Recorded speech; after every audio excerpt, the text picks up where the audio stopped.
వరి ధాన్యం కొనుగోలు కేంద్రాలు ప్రారంభమయ్యాయి. బీర్కోరు, తిమ్మాపూర్ గ్రామాల్లో MLA Pocharam Srinivas Reddy, agro industries chairman కాసుల బాలరాజు కొనుగోలు కేంద్రాలను ప్రారంభించారు. రైతులు కష్టపడుతున్నారు, సమయానుకూలంగా పంట పండిస్తున్నారు కాబట్టే మంచి దిగుబడులు వస్తున్నాయని పోచారం అభిప్రాయపడ్డారు.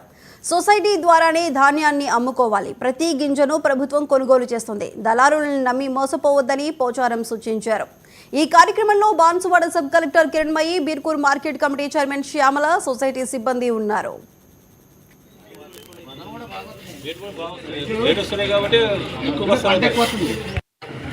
రెడ్ షర్ట్ బ్రదర్ కొంచెం ఫోన్ వస్తుంది.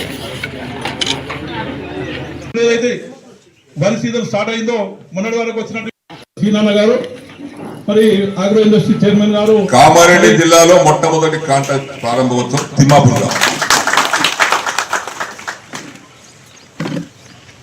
మీ అందరికీ, రైతు సోదరులకు అందరికి కూడా శుభాకాంక్షలు. ఇంతకుముందు సోదరులు మాట్లాడుతూ 60 బస్తాల దిగుబడి వస్తుందని చెప్పారు. చాలా సంతోషం. కష్టపడుతున్నారు, సమయానుకూలంగా పంట పండిస్తున్నారు, ప్రకృతి సహకరిస్తుంది, అన్ని విధాలుగా మనకు భగవంతుడు సహకరిస్తున్నాడు. కాబట్టి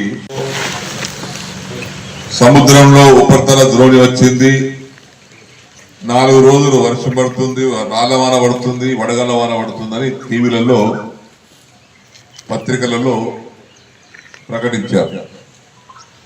నాకు భయం వేసింది. మనదేమో అందరికంటే ముందు కోత వచ్చేటువంటి ప్రాంతం బాన్సువాడ ప్రాంతం. ఇప్పుడు నిన్న నేను పేపర్లో మీరు చూసి ఉంటారు, ఉత్తమ్ కుమార్ రెడ్డి గారు, పొంగులేటి శ్రీనివాస్ రెడ్డి గారు రైతులు లేటుగా నాటేసినటువంటి వరంగల్ జిల్లా, ఆ జిల్లాలకు నిన్న నీళ్ళు వదిలిపెడుతున్నారు. ఇంకా పంట పడటానికి ఇంకా నీళ్ళు వదులుతున్నారు. మన నీళ్ళు వదుడైపోయింది, కోతుడైపోయింది, కొట్టుడైపోయింది, అమ్ముకుడైపోయింది.